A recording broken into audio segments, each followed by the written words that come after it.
Moïse Katumbi oza ndeko ya ndundu.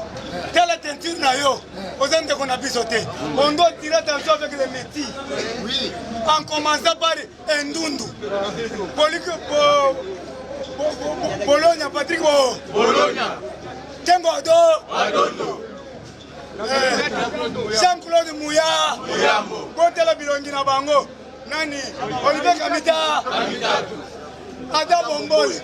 Tela batentire na bango. C'est-à-dire Mundela le kakiwa.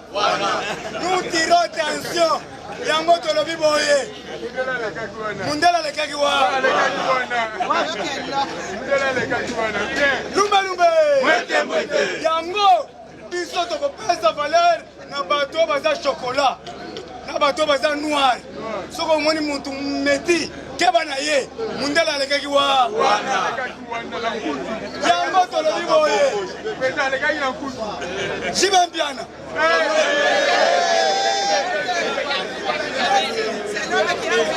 Comme qui a invité Kamé, Chibempiana Totikie parce que ça Mundele, ye, ya ba Congolais, ya lingaka moïté. Héros ya Zotala, c'est moi c'est Bini. Salvatore de la part. Ya Tokosunga ye, ya ta biso. Mais Moïse Katumbi té. C'est un criminel au sommet de l'État. Non, moi c'est la rwandaise. Moi c'est Moïse Katumbi roi. Bonjour, bonjour mes chers amis de Full Power TV One. Donc voilà votre humble serviteur Willy Bikoli Ilonga. Donc dans votre chaîne de valeur, une chaîne d'investigation. Aujourd'hui on va aborder un sujet, toujours avec notre sujet de chaque jour de discrimination. Ce sujet parle de la discrimination au niveau de la République démocratique du Congo. Vraiment, nous avons un invité avec nous, donc c'est notre frère. Pour se présenter par rapport à la situation où il y a des bêtises où chaque jour parce que Congo est mboka est multidimensionnel. Ça veut dire tant que qui Kambomo comment la mboka évoqué par rapport à la nationalité, par rapport à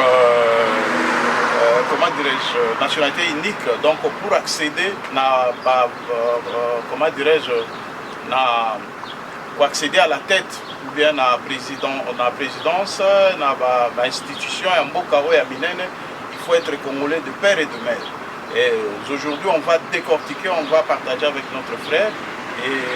savoir ou comprendre son avis par rapport à cette histoire qui est en train de barder dans la République démocratique du Congo. Voilà, il va se présenter. Bonjour papa, comment on a reçu? Bonjour, le bon Sango. Alain et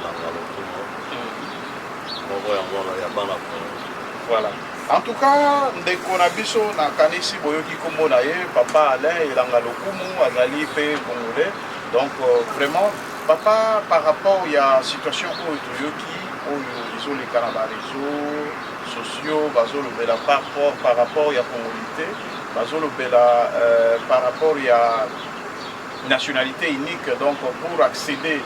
à la tête il y a l'institution, il faut être un Congolais de père et de mère. Yo, réaction par rapport à merci bien pour la réaction à Zali Baza pour la bande Baza pour Linga. On a osé obliger pour fonctionner le rôle de la présidence de la République et encore dans la mission, fonctionner le rôle du Parlement ou Sénat. Donc pour vous comprendre, donc yo osa pour appuyer Loawana et Noël Chan. Oui, nous avons appuyé Loawana et Noël Chan pour appuyer et pour accéder à la poste et à Congolais de père et de mère. Yeah. Bon, d'après yo, vous allez Congolais de père et de mère les années.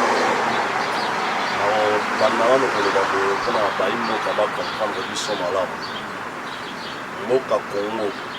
azongi na ma ibandeli tango Stanley ayaki na moka na biso. Wa Leopold atindaki ye aye kozwa Congo, ko basala Congo. Basalaki Congo, République démocratique du Congo, bazwaki, basombaki bamabele. Alors papa na biso eza na 452 ethnie. Sur les 452 ethnies, dans chaque ethnie apesaki mabele na ye pour République démocratique du Congo esala. Na kozwa mwa exemple moke mpona nini bayimboka ozwa lelo mosusu Mwanda oyo kozwa lelo mosusu Boma Matadi eza mabele ya bandeko na biso oyo tobengaka bayombe. Alors bakoko na bango bapesaki mabele. Alors po yo okoma congolais faut pesa mabele et po obliger fonctionner ezalaki parmi bakoko na yo parmi 453 ethnies bino bopesaki mabele. Yeah. Donc, d'après eux, vous avez vraiment un soutien makasi na Noël Tchani par rapport à l'Ouawana, il y a communauté ou dans le bateau. On a posé en tête ou bien à un poste à responsabilité, il faut être de nationalité congolaise de père et de mère. Donc, ils ont soutenir vraiment à 100%. Nous avons soutenir à 100%, mais nous avons inscrit le bandeko babotami na ba 50-50. Bon, d'après yo bandeko babotami na ba 50-50 bakoki koassume bafonction na baresponsabilité ya baposte mingi. Bandeko oyo babotami lere mosusu na 50-50 bafonction eza ebele ya koassume peut-être primature. Nga na nyonso nakoki koloba ba 100% bakoki kozala babude présence de la République. Après la présidence de la République, tout le monde a parlé de président Akoy Maladi ou président Koufi. Président Namibé qu'on a vu aller Sénat, on te relève vraiment. Alors, on a Sénat pays, donc là, il y a un des allées organes Balo et puis ça va pouvoir. On a constaté la PK 100% base à la mais en dehors, il y a 100%. Et ma poste, on se dit qu'il y a 50-50 pour travailler dans le problème des actes. Bon. Est-ce que d'après yo komona ke makanisi wana il y a séparation, est-ce que vous avez que il y a quelque sorte moins discrimination dans la kati wana ya komona ke biso yo za moto économique nazali congolais natif ya Équateur. Vous natif Équateur. Bon, normalement ce kotali neti comment dirais-je tango oyo ba noko na biso ba belge ba yaki na Congo bafandaki mpe mingi na Équateur. Bapasaki mingi na Équateur, surtout na niveau ya province orientale bakendeki mingi. C'est la raison pour laquelle au bon na province orientale bana pembe baza mingi puis bamétisi ebele mpe babotami na province orientale. D'après yo, est-ce que normalement motu intelligence ezali kaka kobotama 100% congolais?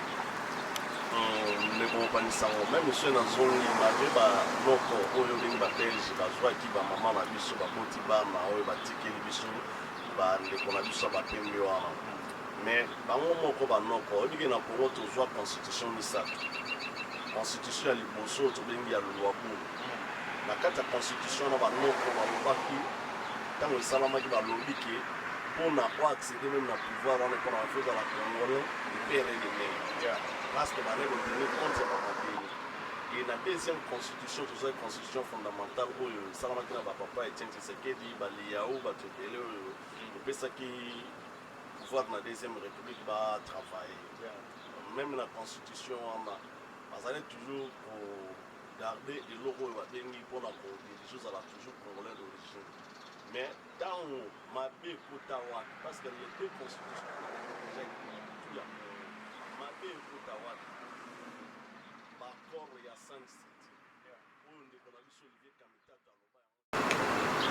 vraiment ndeko naza na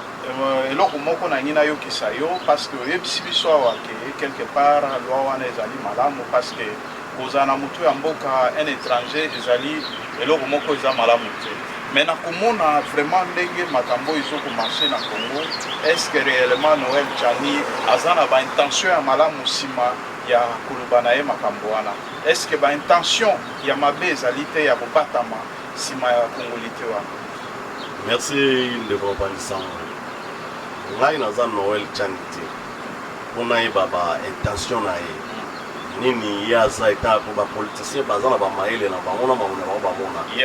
nga nazoloba eta congolais nazosala mpe analyse etant congolais et non etant politicien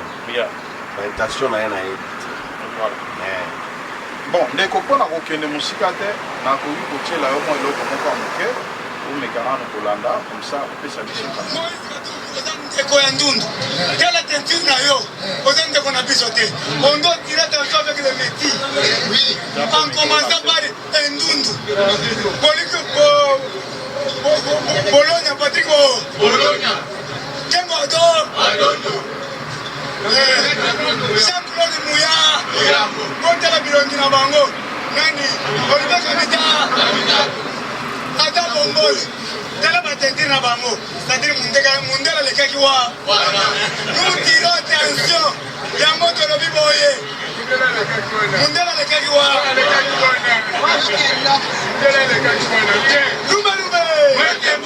yango biso tokopesa valeur na bato baza chocolat na bato baza noir soko omoni mutu meti keba na ye mundela alekaki wa yango tolobi boye shiba biana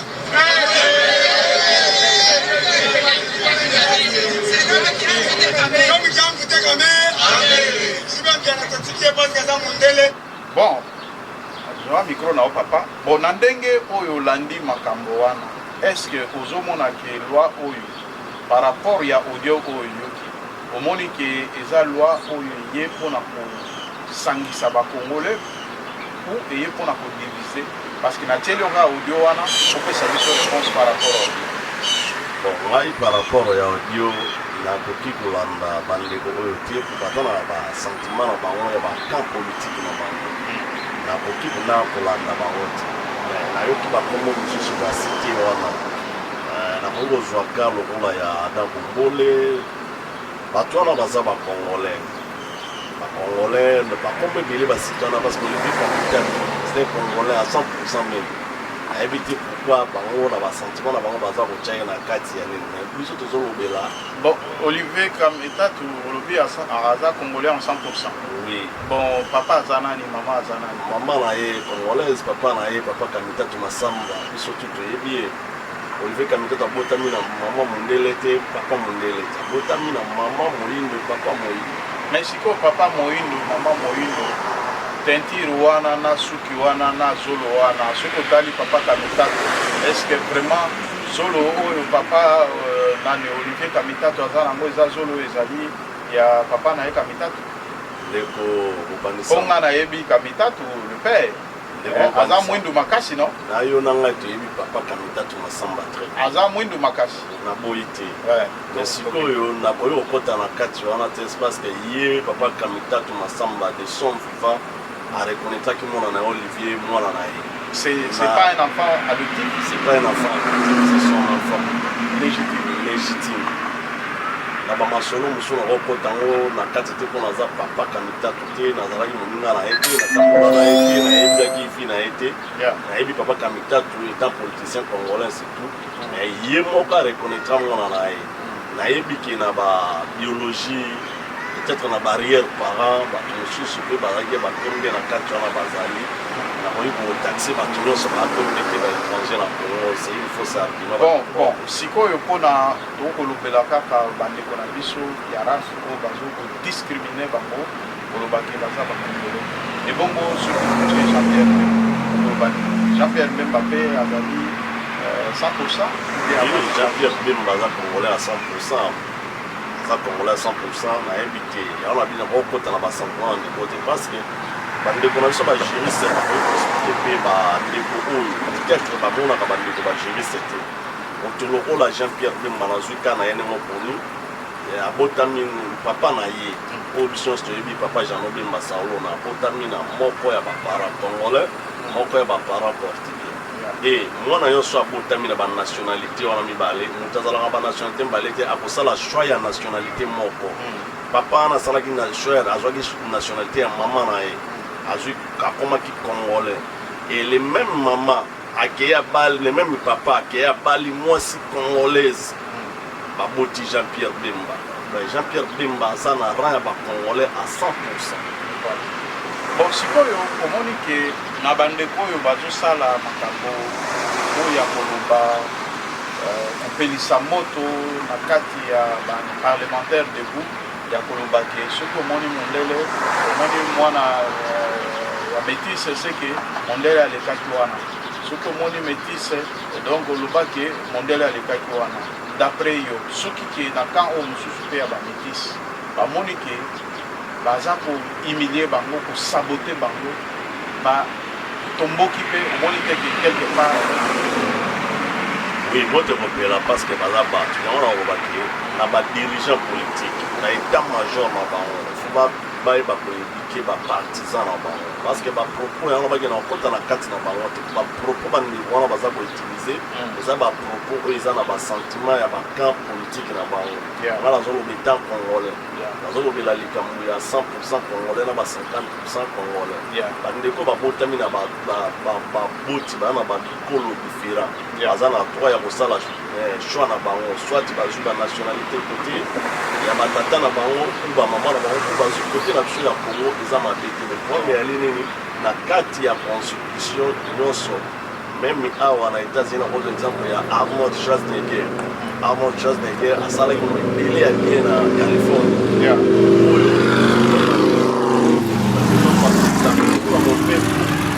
epermetaki ye te azalaki na nationalité oyo toyebi azwaki yango par accusation bayaka na ye mwana moke na baage ya 50 ya koli na états-unis c'était autrichien mais bakoyi po loi epermettre ye te alors biso na constitution na biso banende wana basengasenga mpe toboyi bango te nalobaki akokoma premier ministre akoki kokóma na ye général na armée akokokóma ne baministère nyonso mais sauf poste wana baposte clé oyo tobengi présidence de la république et puis pour na cour constitutionnel akoki kofanda ngo te parce que yango ezali clé ya makambo tu ya mboka na bon sikoyo papa mpo tokende mosika te na bakonzi nyonso oyo ya 100% oyo tolobi ke nationalité unique motu nani oyo pena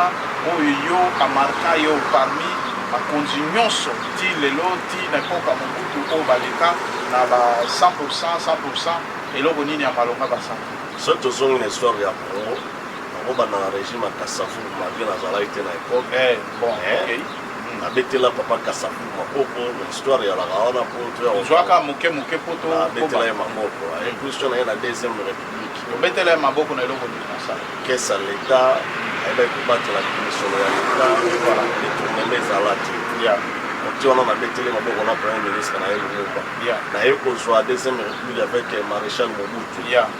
moto azangaka bamabe na ye te maréchal mobutu tomoni biso tu 32 ans ya paix donc mboka eningana te epuis unité nationale oyo esangisa biso tu bacongolais eza élément moko oyo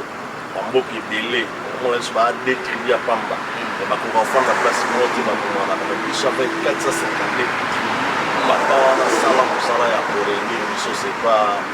une mince affaire donc nabetelaka mobutu maboko kote wana sikoyo nazwi na papa na biso Laurent Désiré Kabila malgré na début na ye badiférence ezalaki parce que ye moto akobela biso nagba ba te ndenge badémonstration barabe balobaka ayela biso libabe nde badémonstration barabe balobaka bakalesigne surtout babenga yango nagba donc nagba donc comme malédiction oyo Laurent ayelaki biso occupation ye moto akotisa na occupation na infiltration na kati ya mboka oyo malgré ayi kosi racheter na retard mais regret na ngai alaka eloko wana wana tolongwe na nini tokoti sikoyo na mwana bino obenge mwana me ngai nandimaka ye mwana te bon na babisusu ondimi mais oyo ondimi te qu'est-ce qui te convainc réellement ke oyo aza mwana te ntango tokobali na ye biso ke Laurent ayelaki biso nagba ayelaki biso bato prevane na kotanga moto lokola James Kabarebe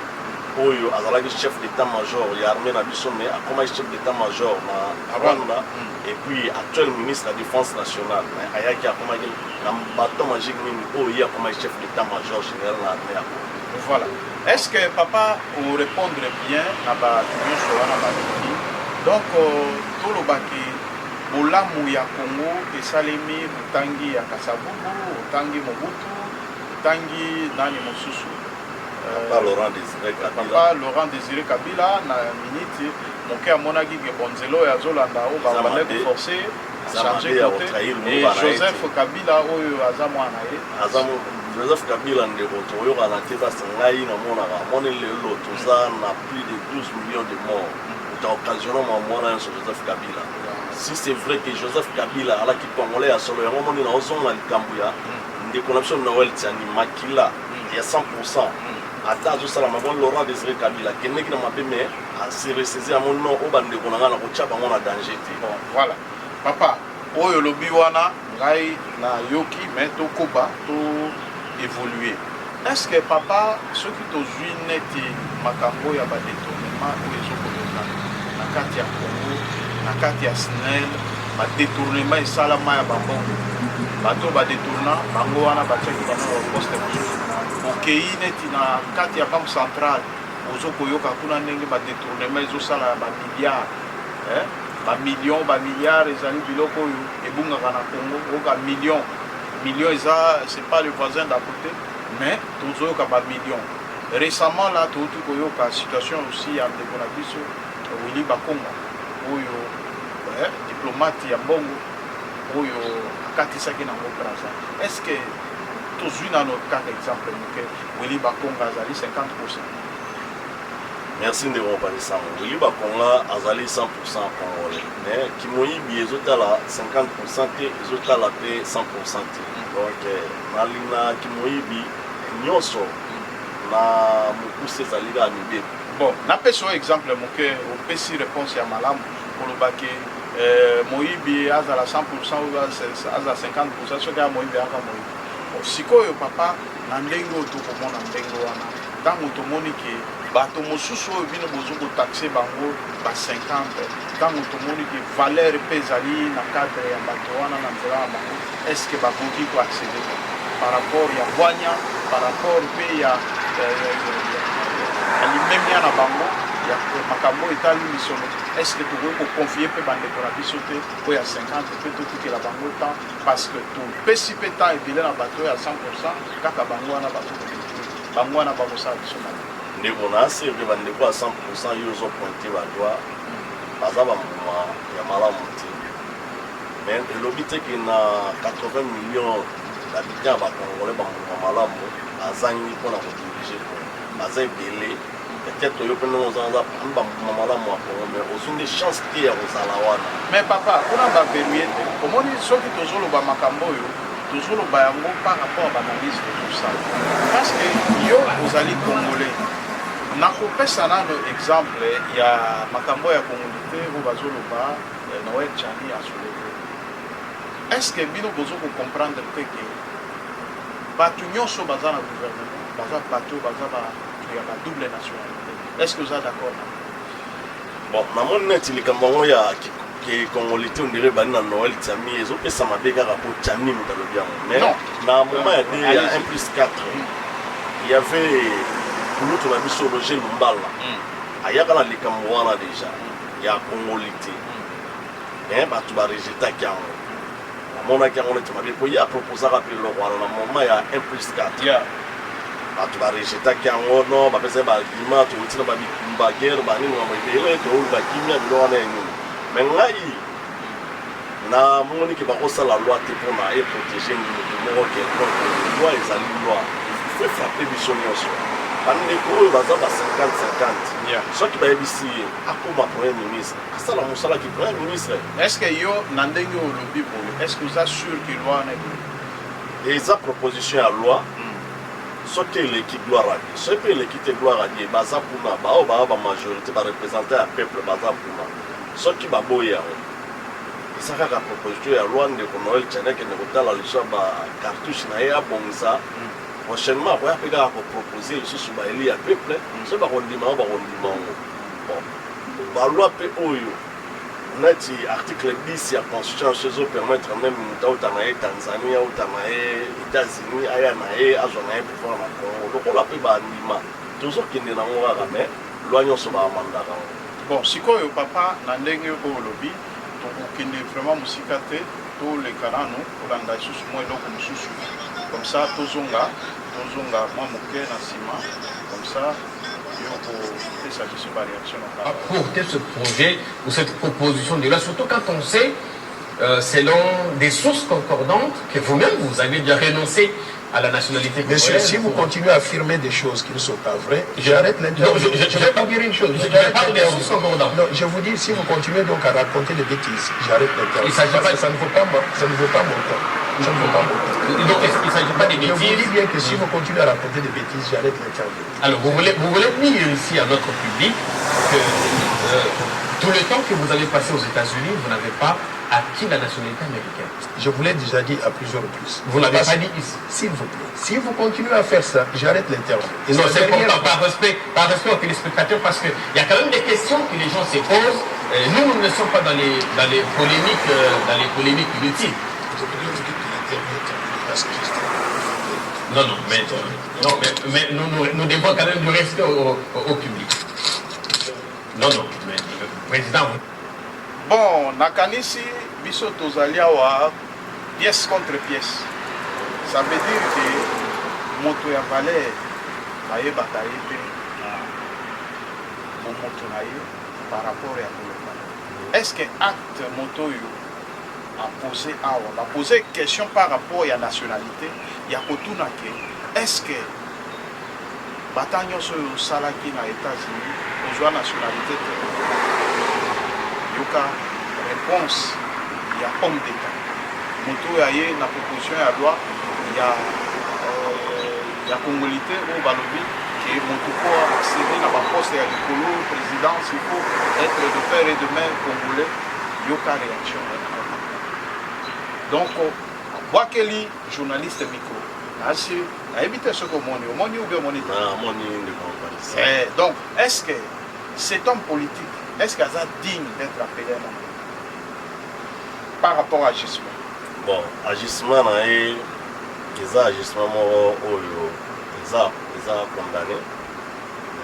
agissement na ye parce que ntango ayaki na émission ifalaka kende na respect ya batelespectateur ifalaka kende na émission ntina suka akóma na suka peut-être so bamituna parce que ntango oye na plateau émission journaliste aza moninga na yo te bofumi boa lokola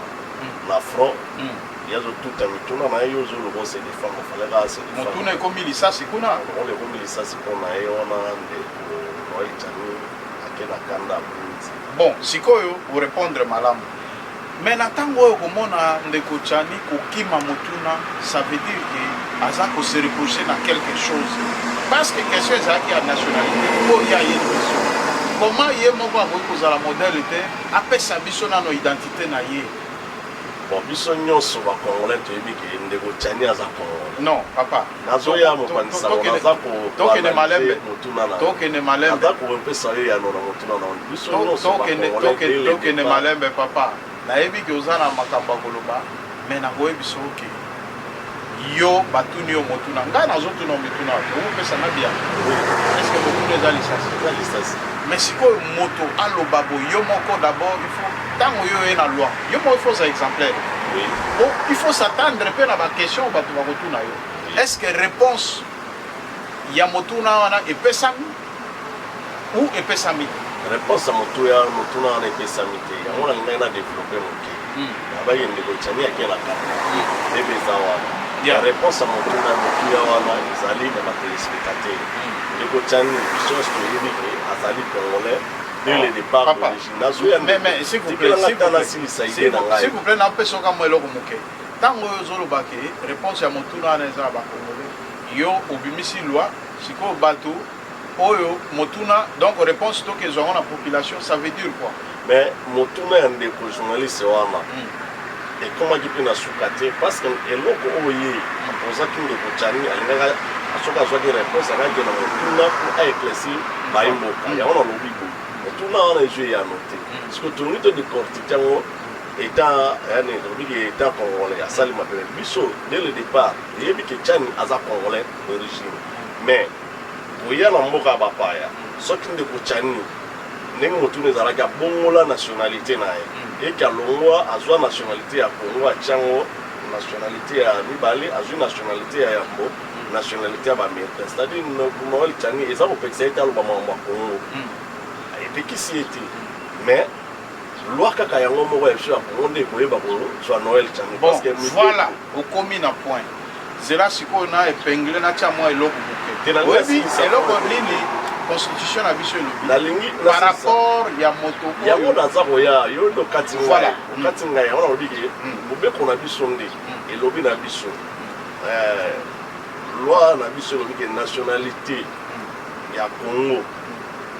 esanganaka na nationalité mosusu te. Voilà. Soki osangisi nationalité ya Congo na nationalité mosusu, c'est-à-dire obungisi ou opère neti obaka na lopoto nationalité congolaise. Yango nalobi ke Noël Tchani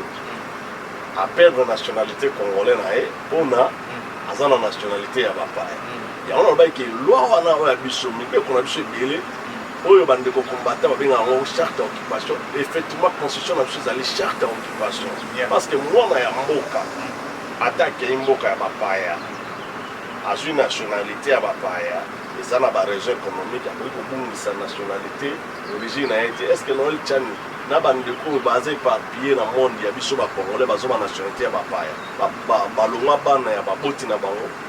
Bon, balongwa bana ya baboti na bango te, mais toutefois problème ezali wana te. Toza na problème nini ya komona ke mibeko ou bien constitution na biso elobi ke motu oyo azwi nationalité mosusu autre que la nationalité congolaise automatiquement appelle nationalité congolaise. Yango na biso ke oyo yo olobaki ezali semo. Mais ntango ozokomona ke moto oyo aperdre nationalité ya mboka na ye mais aye kopostule na présidence baakorde ye mpe azalaki candidat président de la République. Mais ozokomona te ke quelque part baloi ya Congo eponi bilongi. eponi bilongi te parce que naza kozonga yango nabisoke article 10 ya constitution oyo ya Congo oyo biso tobengaka charte ya occupation. Article 10 wana nde ezali article mabe yango nabisoke moto akoki kowuta na ye américain akoki kowuta na ye Paris akoki kowuta na ye Londres aza na ye London tanga yango eza bapesa accès na motu nyonso aya kopostule na Congo eza mabe eza na article 10. oui. Donc ça veut dire que biso ndenge tozawa donc tolobaki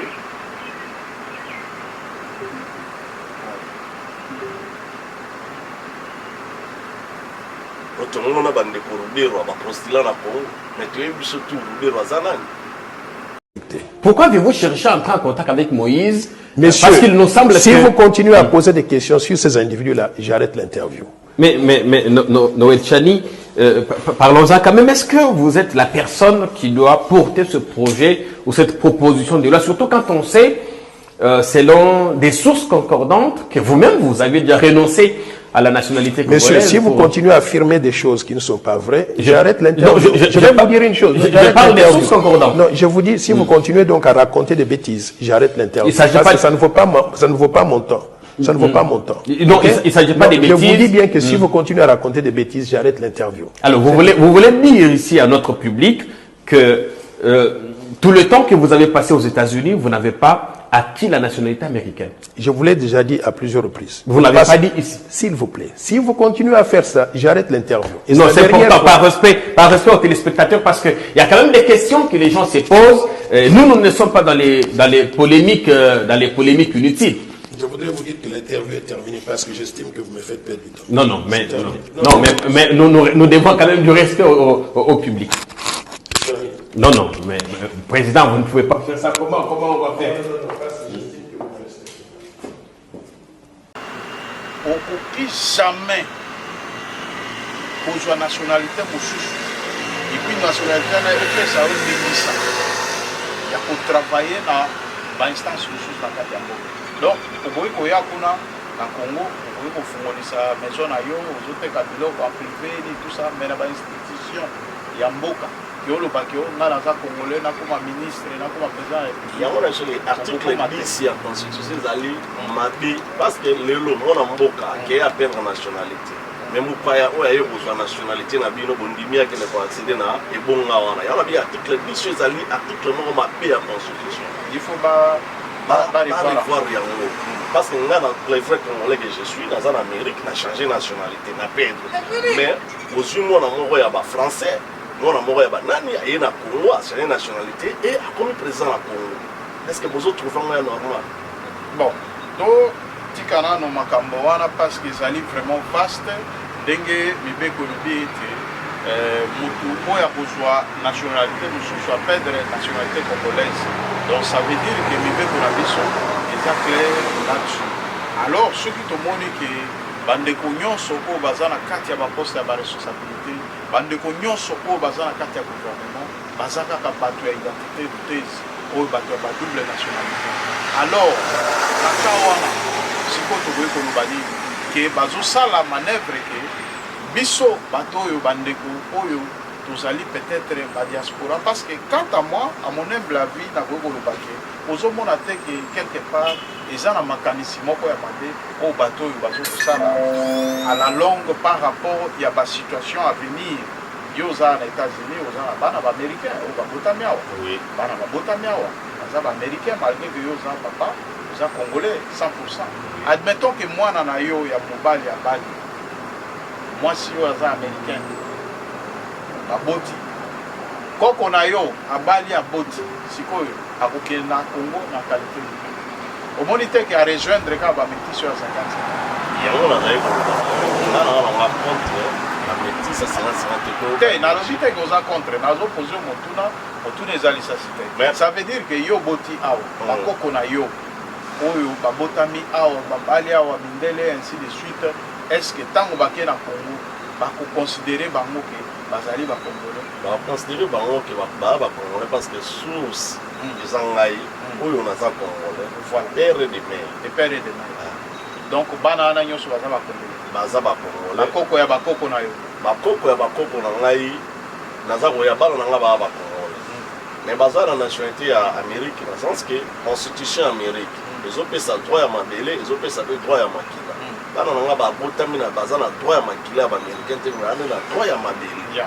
Bazwi nationalité na la constitution ne permettre bango bakomati na sommet ya bokonzi na bango. Alors ndenge ndeko na par exemple ndeko avant Schwarzenegger ayaki na baage ba 5 ans 6 ans asali ebele na sécurité asuki na poste ya gouverneur. Mais quoi que la présidence mon pays kokangaki oyo ko possibilité parce que yo yaki na âge moko boye mais comment déjà américain ya na soki ezo dépend na constitution nini constitution kocha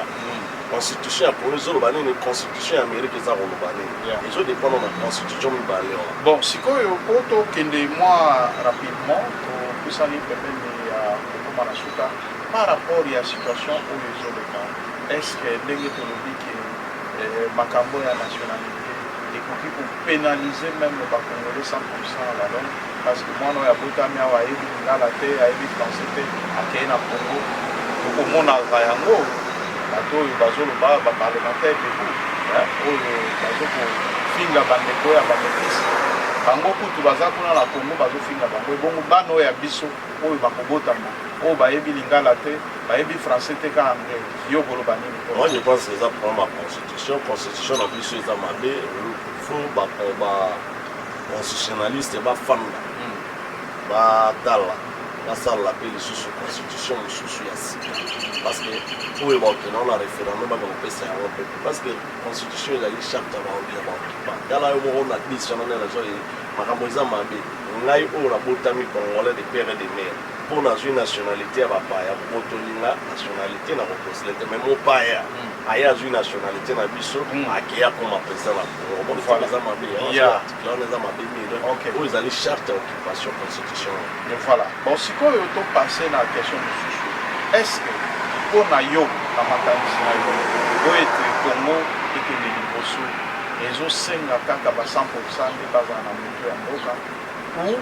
effort ya tout le monde oyo tozokomona ke bacompétence misusu mpe ezali na bandeko ya ba 50-50 oyo ke bato ya 100% baza na moto topesa bango mpe chance mpe ya kozala mpe na motu ya mboka kosala na bainstitution nyonso de façon ke makambo etambola malamu. Mais mpo na bandeko oyo bazali ni de loin ni de près congolais, là c'est normal. Mais na bandeko oyo ke tata azali congolais ou soit mama azali congolais nde bango bazali bayandro yo moni ndenge mpona makanisi ngai nalobai na ebandelaka bandeko na ngai ya ba 50-50 baza utile na mboka tokoki korejete bango te, baza bandeko na biso neti bandeko bapatrie molono na oyo bandeko na bango ozanga bango na basentiment na bango Patrick Olunia mama na ye azali frère na biso ale tata na ye aza ete mosusu batangaki nani Ada Bombole papa na ye azali soki portugais soki espagnol mama na ye azali congolaise mais bato wana baza bandeko na biso okorejite bango moya korejite bango eza te mais tozolobela nde post institution babengi présidence de la république apoto bango ata kombola okoma premier ministre na mboka wana bapekisi akoma premier ministre te est-ce que poko servir tongo malamu fo yaka président de la république mais sikoyo ntango ozomona ke bandeko oyo baza kosoutenir parti politique ya UDPS babiloko bazokoloba parce que na minute oyo ndenge ozoyoka awa toza chaîne investigation toyokaki nongonongo bato ya UDPS contre bato ya Martin Fayulu donc bandongwani bitumba batumbi bamoto banini na Kinshasa donc moi trouble makambo wana ezokopesa makuna est ce que d'après yo ozomona teke régime oyo ezokopesa mpe chance mpe na bandeko mosusu mpe oyo baza na bavalere bameka mpe kolakisa bavalere bon liberté nyonso baarachaka oyo namoni ke bandeko nyonso UDPS balobela biso mingi état de droit démocratie e bakomi aux affaires soki badémocratie bango babundela état de droit bango babundela bazosala balingi kosalela yango te bakomi na bango bakangi alors article 64 ya constitution oyo biso tobengaka charte occupation elobi na biso nini epa bima na nzela apare rusi na bato na nyonso mais sikoyo kobima na nzela yango ezali nini parce que bato mpe bakufi mingi otala côté ya UDPS la même chose côté ya baparti mosusu la même chose donc finalement ozomona te ke quelque part manque ya volonté politique naboyi biso oyo eza manque ya volonté politique te ezali faiblesse ya loi oyo bandeko oyo basimi mibeko bakambi mibeko baza wapi mpona kokanga bato wana nyonso kopesa bango bambando na bango eza na ka ya famille eza na ka ya UDPS ka ya SID ka ya UDPS bakambi mibeko baza wapi mpona kokanga kopesa bango bambando wow vraiment faiblesse ya loi donc la loi eza s'appliquer comme il se doit. Oui. Donc au contraire loi eza s'appliquer na les plus faibles. On a joué ngai na opesa faute na loi donc ba procureur nyonso ba tribunal na nyonso yebi ba procureur nyonso bazosala mosala na bango mais sikoyo bino ozokumisa wa IGF bazosala mosala et d'un coup bolobaki bazosala mosala te finalement eza dossier ya IGF ngai nakoki kokota yango te mpo tobimi moke libanda ya sujet tosalelaki yango non mais ça fait partie ya justice ça veut dire que normalement na Congo tozoloba état de droit donc bakosupporter lisusu babétise te ça veut dire soki otali na IGF mosala ezosala na malamu soki otali na makambo ya justice bazokanga bato oyo badétourneur et finalement vous condamnez la même justice eloko nini ozoloba par rapport à ça ngai justice na biso esalaka mosala te parce que omoni lelo soki bazwi justice esala mosala te bakamere baza na prison lokuta banani oyo bandeko bajamar bazalokuta justice eza kosala mosala te ndeko mokuna mpe azalaki na prison eza kosala mosala te yo olingi justice esala nazwi kaka ndeko kamere na bandi wana basalaki na bango marketing ya état de droit balakisa bato non communauté internationale e biso toye na démocratie mais likambo oyo bakangelaki ndeko kamere balobi asali détournement ya misolo ya l'état bakateli etumbu mais bayebisa biso ndeko kamere azongisi misolo ya kesi ya l'état ake kosala boloko etumbu na ye apre ntango asisi etumbu misolo na biso ya l'état ya pasi efandi na libenga na ye apres boloko na ye ekoreye na misolo wana justice ezosala mosala malamu te justice efalaki abotola kamere abotola jamal misolo epuis kamere ntango nabiki justice ezosala mosala te en vertu de quoi Chilombo président de la république akendaki kobimisa misolo parce que projet ya 100 jours ezalaki ye or ye azalaki wana oyo tobengaka bon affaire courante ya l'état ya premier ministre wana ezalaki kaka topalpe moke mpo toza na makambo ya bamétisi tolingaki kaka kotuna mpona justice oyo eke justice ezali te osala eza te ezosala mosala te alors mpona makambo na biso oyo ndenge mbinga mingi ekomi na congo mpona ekomi nde nayebisi oke koto bamétisi bazokobenda koto oyo pays de pes azokobenda d'après yoko kimia ekota eloko nini oyo message nini oyo ekoki koapese population mpo ke makambo nyonso ekomalaki nyonso oyo ndeko Noel Tchani ayaki mpongo tozopela mpona proposition ya loi ya ndeko Noel Tchani ezalaki nango proposition ya loi parlement tikali kondima na yango te bavote yango te donc kan wana mibale batika kosagite parce que so baza kosagite c'est-à-dire bayebi eloko nini baza kosala mpona intérêt ya mboka te obe baintérêt na bango parce que loi nanu eleki te balimi yango yo ozali awa na États-Unis eloko nini okoki koloyebisa bakonzi par rapport ya situation ya badiaspora nayebisa bakonzi mpona badiaspora bakonzi wana nyonso en général baa badiaspora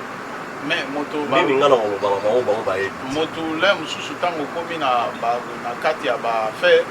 donc okomi aveugle ozomona esu makambo te bango baza baveugle nga na koloba na bango nini bamato ekufi bango basu baza baveugle nga na koloba na bango mais aveugle moto akoza aveugle mais azoyoka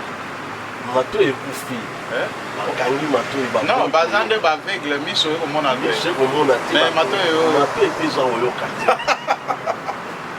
bon est-ce que okoki kopesa message te na mwa ndenge ya kibaba oke ata kutu langage de signe aveugle nalobela nde bandeko na ngai population no bato wana naolao te parce que bango bazalaki badiaspora papa o bwanya oza bwanya makasi bozoyoka nalobela bandeko na ngai population omoni ndeko toyambe awa ndenge apesi eloko ya bwanya ya koloba te bino bato bokamba bino biso bozalaki badiaspora bozalaki mpe na kati ya bamboka oyo boyebi koma bamboka etambola mais okomi na baaffaire okomi na kati ya badécision bobosani makambo nyonso oyo badiaspora bamonaka badifficulté nyonso badiaspora bamonaka awa bon lobela na population loko oboyi kolobela bango olobiki bato bazomona te bazoyoka te moyen ya koloba eza te eza lokwa à peine perdu donc opesa sikoyo message na population eloko nini okoloba na population oyebisa bandeko na ngai population ya Congo tolingana batikela biso unité o bato moyindo bato pembe bato soki ndeni toza bakongole biso nyonso tobomana te tobatela unité ya Congo wana ya liboso ya mibale tolongola basentiment tribal onga naza mongo ngai moluba ngai musakata ngai mukongo ngai muyombe mbunza ngombeli tolongola biloko ngai métis tolongola yango toluka Congo ekende liboso po kobengana tous les bato bakoyela bino badiscours ya bongo badiscours séparatiste kobengana bango nyonso mais wana ozongi na nani te Noel Tchani discours séparatiste yango te Noel Tchani aye na discours séparatiste te Noel Tchani aza kolobela eloko moko bato bayambi yango nde balingi baprofite baétat major balingi baprofite Tchani alobi kaka poste wana mais ye azoloba likambo ye moko alingi te bapose question mpona likambo ye azolobela omoi teke quelque part ye azotire ka intérêt à côté na ye donc ce n'est pas une personne à suivre parce que yo papa toloba tozala clair yo mpe oza mongala papa motuna eza lisasi te ntango oyo ngai nazopresse bolingo il faut kuta bolingo epa na ngai te eza boye te yo sikoyo ozopresse bato mosusu bazala bolingo mpo bakabelaka yo moko oza égoïste est ce que ozomona yango eza na sasi ndeko mopanzango wana ngai nayebisaka boye ngai nazwi idée oyo parce que depuis l'autre Roger Lumbala alobaka eloko oyo 2006 non yo kokende na Roger Lumbala naza koya ndeko Noel Tchani aye kolamusaka eloko oyo esi elobama non bon omoni te quelque part ndeko mpona kokata yo te ntango komona leki na biso Moindo Nzangi abimisaki eloko oyo bouge monde États-Unis France Europe partout ezalaki babouge Noel Tchani amoni te ke ndeko azwi succès na maloba na yenga mpe na komeka mpe nazwa mwa succès na oyo ya ngai mpo makambo azoloba ye moko ekangi ye motambo différence ezali entre Noel Tchani na ndeko Moindo Nzangi Noel Tchani azali lokola supporters azotala lisano ndenge basani bazosana na kati Moindo Nzangi azali mosani oyo azosana na kati ya lisano aye amonaki mayele mabe moko boye mpona mboka na biso abimi agangi tuo andeko bolamuka mayele mabe ezali awa balingi bakata biso mabele yango ezali likambo teke ndeko moyendo nzange azoluka succès moyendo nzange aboni oyo balobaka na kemoni ndoki belela ya beleli biso toya mayele mabe ezali ya ndeko nderwa na bantu oyo toyebi mpona baorganisation ya Congo mais Noël Tchani aye kaka na eloko ya mama na tata mais ye moko mpenga na okamwa baka mosusu ndenge tozolinga tokende nango na ndenge ya nini batie loi soki kodisqualifie ngai ale aza disqualifie me mobeko etikali mobeko Noël Tchani loi déjà se disqualifie ye bayeli biso kaka ide ke bosimba ide oyo eza malamu mais loi edisqualifie ye ngai mpe nde nafandi bo loi mpe disqualifie ngai maintenant ekopekisanga koloba makambo ya Congo te mais papa tozo koloba boye d'après yo ozosoutenir ke atako yo oza na yo mosali ya nzambe te okoki oza na yo paster te okozwa ndengisa ya komibenga paster eza autorisé nayebi te nani aestokaka bato bapaster na moki nzambe ye mo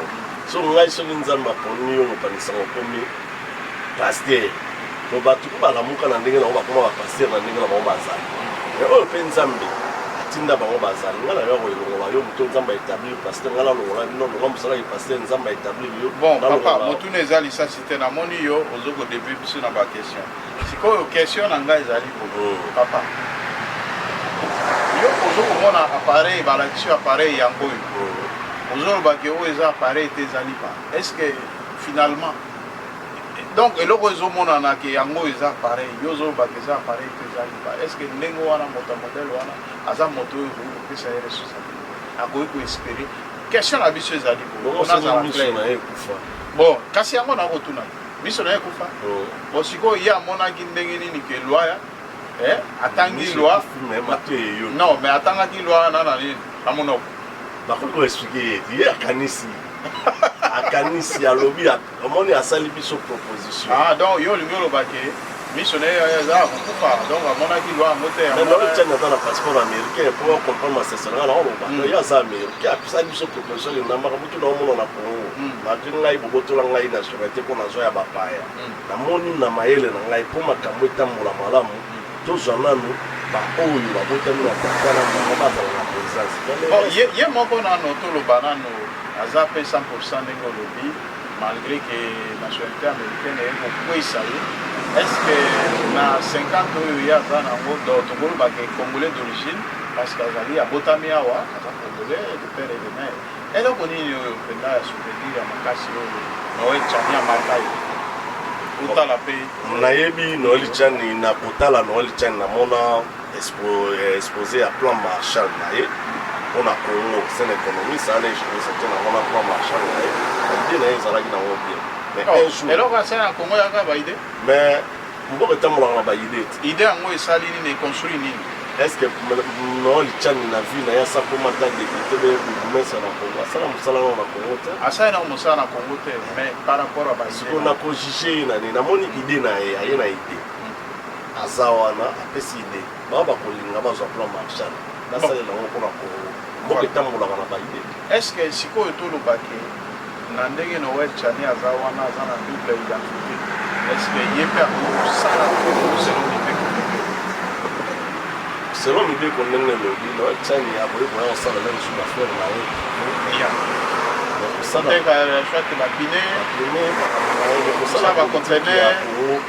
déjà mobeko eboyi parce que loba na bamisala bakoki kosala eza ndenge nini na Congo parce que apedre nationalité congolaise oyo aloko investisseur bainvestisseur bayaka na Congo basala mosala nolebisa créer société na ye wana aye kotya société privée aye koya asali mpe pour tobenga bapmi bakaite moyens entreprise atieli bino nyonso bamagasin atie na ye afai na ye azoteka wana nde misala Noël Tchani mais lelo soki par rapport ya mibeko mais na bainstitution ya mboka baboyi ye parce que alobi mpona okende na bainstitution il faut ozala la nationalité moko ya mboka na mboka na wako sur nationalité ba to sur yo pe so loi pe et kisi so na on peut ça mais est-ce que ndeko na tuni yo po babi motuna eza lisasi te na motuna ekomaki lisasi na ndeko Noël Tchani na journaliste mais papa ozomona te ke motu oyo oza na mbeli oyebi ke mbeli wana eza na mino mais okotisi yango na kati ya poche ntango yo moko soki na mbeli na yo bakonsidere wana ndeko mopandisa te question motuna ya lisasi te motuna ya lisasi te olingi baconsidere motu mpe akozoka par erreur te nalobi boye olingi baconsidere na okamati mbeli oyo ya yo moko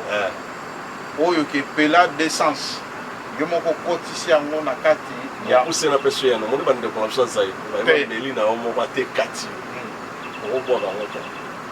okobaka te bandeko na biso azai koba esprit yango lelo kokati te kati yo mais lobi okola katela wa soso okatela wa mpe na mosusu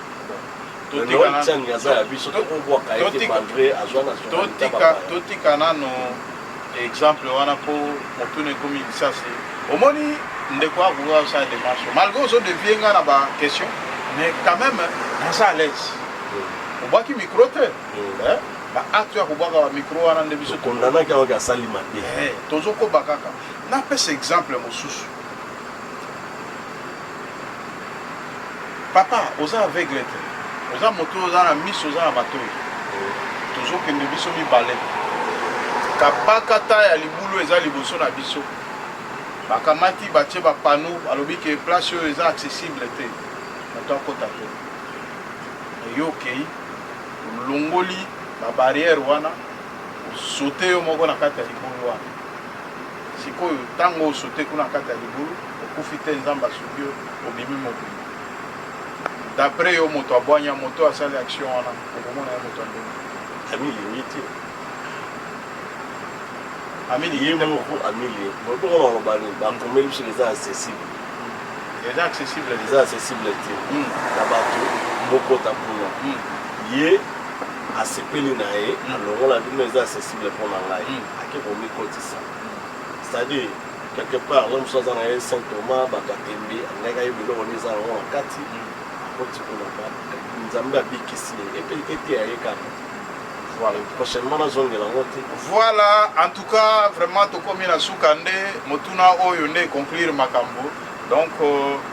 papa na biso ndeko na biso ayebisi bino ke vraiment mbala nsima kozongela lisusu te parce que mabe ezali libulu eza liboso batiaki bapano d'interdiction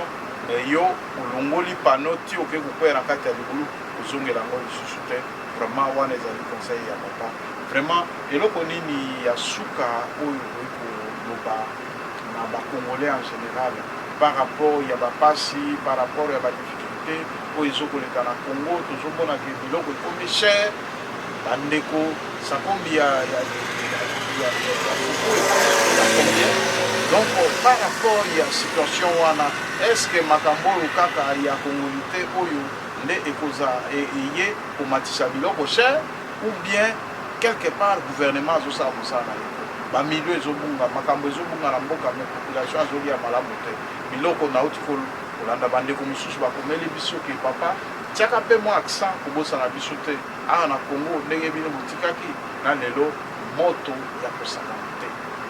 dollar d'abord oyebi to ya dollar ekomi na combien mwa message mpona bandeko oyo bazolanda mpe message na gouvernement par rapport ya biloko wana nyonso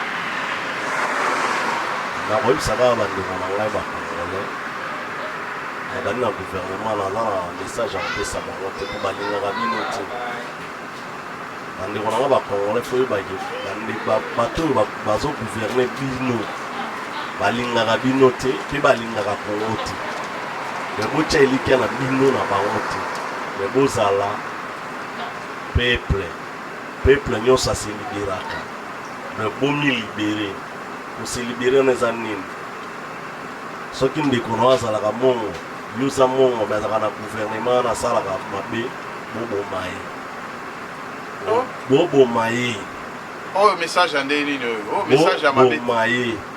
mpo bapoliticien babanga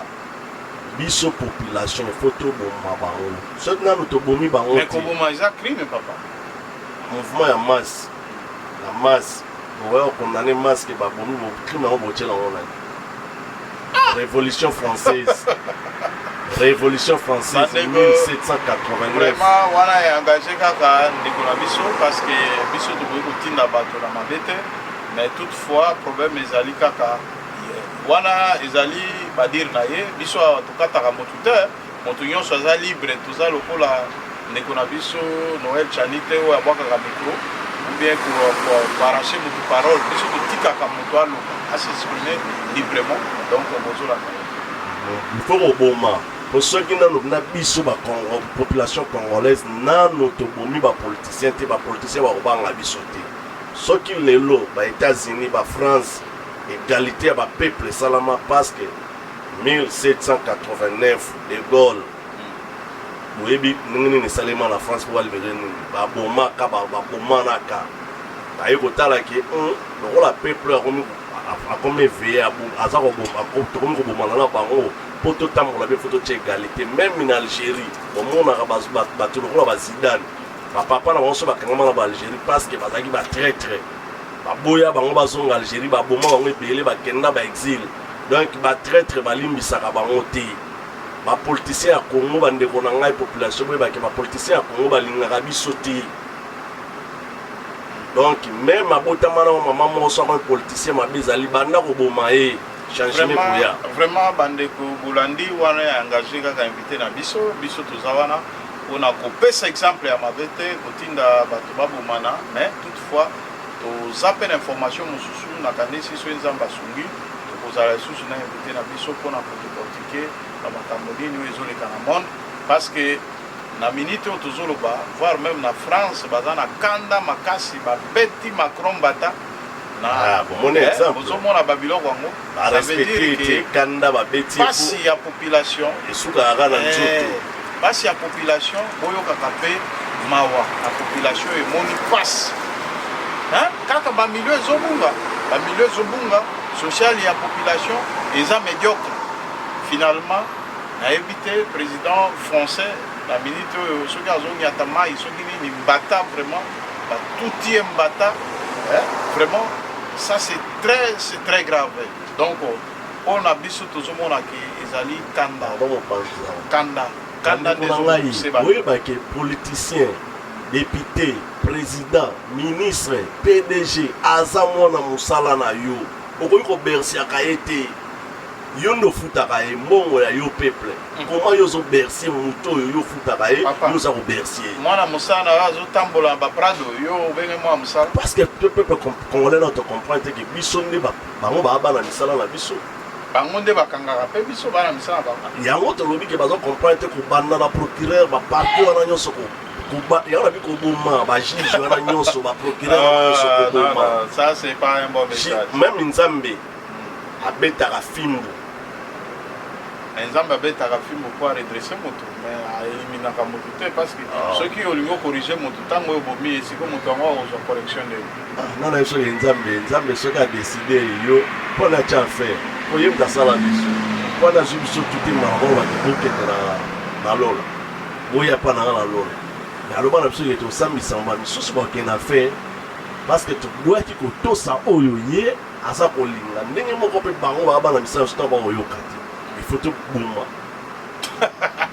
bon bandeko tokomi na suka vraiment bolandi invité na biso tokataka te po paweti chaîne investigation oyo alobi vraiment ezali mpasi tala président français azwi mbata oyo babengi na kimongo lotaka bapeta ye mbata donc président français litama eza nayebi te position nini vraiment pour vous dire que population aza mpe na suka na ye population aza na suka président Félix en tout cas tala social ya population biso toza awa kozala toujours biso na Congo komona bandeko na biso nde baza kosouffrir en tout cas ezali passe baloi mboka kaka ya baloi na baloi mais changement ezali te kokote baloi loi boye baproposition ya baloi ebele mais en réalité eloko moko te ntango oyo tozongi na bandeko na biso ya bamétis bino mpe tout le monde a ta député mon côté par rapport il y a un massacre parce qu'il y a un massacre bande qu'on a vu sur la Belge basala na Congo hein ba piller ba richesse na biso ba botisi sou ba mama na biso ba sundoli sou bana ba irresponsable ezali irresponsabilité moko o ezali ya makasi ke ba député na biso ba lukana no moyen nini o ba ko sala de façon que ba Belge wana ba répondre na ba acte wana ba sala na Congo hein bino boko tala ka ba akanisi vraiment tokozala na émission spéciale sous na papa Namibia to répondre lobby comme ça tokoyeba ndenge ni tokosala pour na ba émission vraiment papa o ezali mbala sukate merci de comprendre ça et là on lobby a suka dans le Belgique il faut y répondre na ba acte na il faut un gouvernement responsable parce que le lo ana Allemagne yo ana a oti ko répondre ba acte nyonso basala na Namibie ba réparer nyonso et biso lo le kabo et ko le kabo te biso full power TV pour vous amener à une émission pour lobelaka pour zonga tina époque coloniale ba bongo lumumba lelo bozo sala na biso mine ya lumumba ezo zonga Congo mais kaka boye na ba je kaka boye mino kaka izonga c'est pas normal mino ana il faut ko landela est-ce que ça qui n'est pas ça sur les hommes bomela qui était pour les bomela qui ce qui a ça la mabi ça ba tika biso bande ko na ba congolais to chiché. Voilà, donc vous imaginez des choses comme ça, il y a beaucoup de réalités. Mino ango ya moto bokendezwa aussi longtemps que masangu kaka na Congo bato ba kolia te boko welela mino moto déjà kufi aki mino bozo welela masangu bato ba kolia te mboko eza na nzala depuis balobaki ke makambo ko changer makambo ko changer te bato ba na face to komi na suka en tout cas vraiment merci mes chers amis ya Full Power TV1 pour les chaînes à bino investigation lelo vraiment mikolo nyonso tozolo bela kaka makambo ya racisme pona ko boya racisme na kati ya mboka na biso makambo nyonso etambola malamu congolais nyonso azali congolais oyo azali parce que tant tozolo ba makambo ya ba métisse oyo ke ya 50-50 ezaka te etali bango etali pe moto akoko botama na congolais ya Brazza moto akoko botama na namibien zambien ainsi de suite donc ça veut dire que ezali problème oyo ke eza kotala biso nyonso en tout cas okutani lobby vraiment bandeko nyonso ya Full Power TV donc mikolo oyo toza kaka na makambo etali mboka en tout cas merci vraiment tokomi na suka papa koyi kopesa 2-3 personnes bote oyebi déjà napesi mbote na ngai na balandi nyonso ya Full Power TV napesi mbote fotiaka wana Full Power TV1 napesi bango tu mbote napesi mbote na mama Kati Boko napesi mbote na mwana na ngai Elsa Obede Kenaya Chancel et puis Alsa mbote na bino papa vous aime beaucoup donc bosani pete papa Roger Mwanza na mama na biso Lili Basima moi c'est à Valère donc et puis bobo sana